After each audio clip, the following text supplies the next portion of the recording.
Hi guys, welcome back to my channel. Today I'm going to show you how to make a chocolate peanut butter layered cheesecake cake. So let's get started. Start by preheating the oven to 325 degrees. We'll make the cheesecake layer first. In a large bowl, add in the softened cream cheese and beat it with an electric mixer for 30 seconds until it's smooth. You don't want to whip it or it will add air into it, which will cause the cheesecake to crack. Then add in the sugar, peanut butter, and heavy cream and mix them in until well combined. Again, don't whip the mixture. Add in the eggs one at a time, mixing until it's fully incorporated before adding the next one. When the last one is added, mix just until combined and stop. And scrape down the sides if you need to. Then chop up the peanut butter cups into pieces. Add them into the batter and mix them in until they're evenly combined. Then grease a 9-inch round cake pan and line it with a circle of parchment paper. Pour the batter into the pan. Place the pan onto a baking sheet. Then place the cheesecake into the oven. And pour boiling water into the baking sheets. This will help make sure the cheesecake doesn't crack. Then bake it for about 50 to 60 minutes. You'll know when it's ready when it's lightly browned around the edges, and when you shake it, it should still be slightly jiggly but not a lot. So when it's ready, carefully remove the cheesecake from the baking sheet and place it onto a cooling rack and let it cool completely. Once it's cooled completely, wrap it in plastic wrap and refrigerate it for at least 4 hours until it's really nice and chilled. If you can do it overnight, that would be best. To make the chocolate cake, preheat the oven to 350 degrees.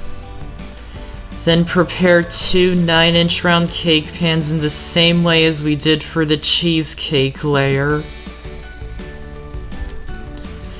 Then in a large bowl, add in the flour, sugar, cocoa powder, baking soda, and salt, and whisk them together until they're well combined. Then add in the eggs, milk, canola or vegetable oil, and vanilla extract, and whisk them together until they're just combined. Don't overmix the batter. Then add in the boiling water and mix it in until it's combined. Pour the batter evenly into the prepared cake pans. Tap them to get rid of any air bubbles. And bake them in the oven for 20 to 25 minutes or until a toothpick inserted into the center comes out clean. Once they're done, remove them from the oven and place them onto a cooling rack and let them cool completely.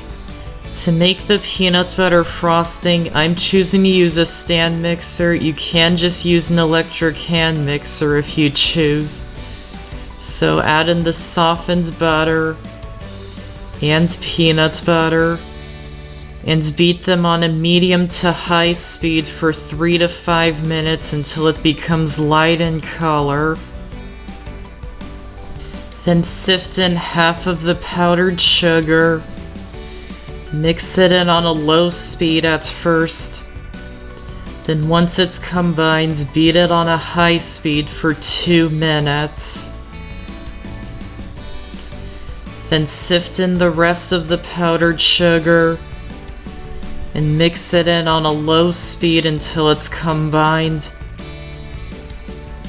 Add in the milk just 1 tablespoon at a time until it reaches a frosting-like consistency.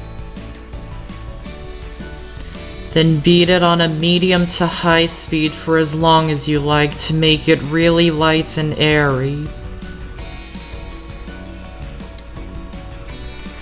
Once your cakes have cooled completely, run a butter knife around the edges to loosen them from the pans and turn them out of the pans and remove the parchment paper from underneath.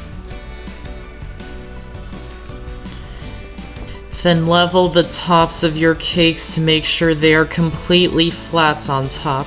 You can use a long serrated knife if you don't have a cake leveler, but a cake leveler will make sure it's completely flat. To assemble the cake, spread a little frosting onto your serving plate so the cake sticks to it. Add your first cake layer on top and spread some of the frosting on top of it. When your cheesecake layer is nice and chilled, carefully run a butter knife around the edges to loosen it from the pan. Carefully turn it out of the pan, remove the parchment paper, and place it on top of the cake layer. Spread a little more of the frosting on top of the cheesecake layer, and add the last cake layer upside down on top so the top is really nice and flat.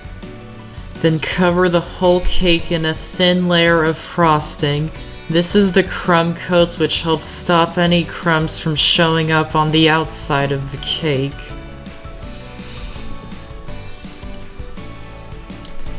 Then place the cake into the fridge for 30 minutes or the freezer for 10 minutes until the frosting sets. To make the chocolate ganache, in a small bowl, add in the chopped semi-sweet chocolate and pour over the hot heavy cream. Let it sit for about a minute. Then stir it until it's completely smooth. The cake is well chilled when you touch the frosting and none of it sticks to your finger. So when it's ready, cover the cake in more of the frosting, smoothing it out as best as you can. Make sure you're keeping some of the frosting aside for decorating. When the ganache has cooled to room temperature, pour about half of it over the top of the cake and carefully spread it out until it reaches the edges. And if you need more ganache, just pour a little more on top. Then push it over the edges and let it drip down, adding more ganache a little at a time if you need to. Once you're happy with the drip effect, place the cake into the fridge or freezer until the ganache sets. Add any remaining frosting into a piping bag fitted with a star piping tip and set it aside until you need it. Once the ganache has set, remove the cake from the fridge or freezer and pipe the frosting around the top sides of the cake. Then add piping around the bottom sides of the cake.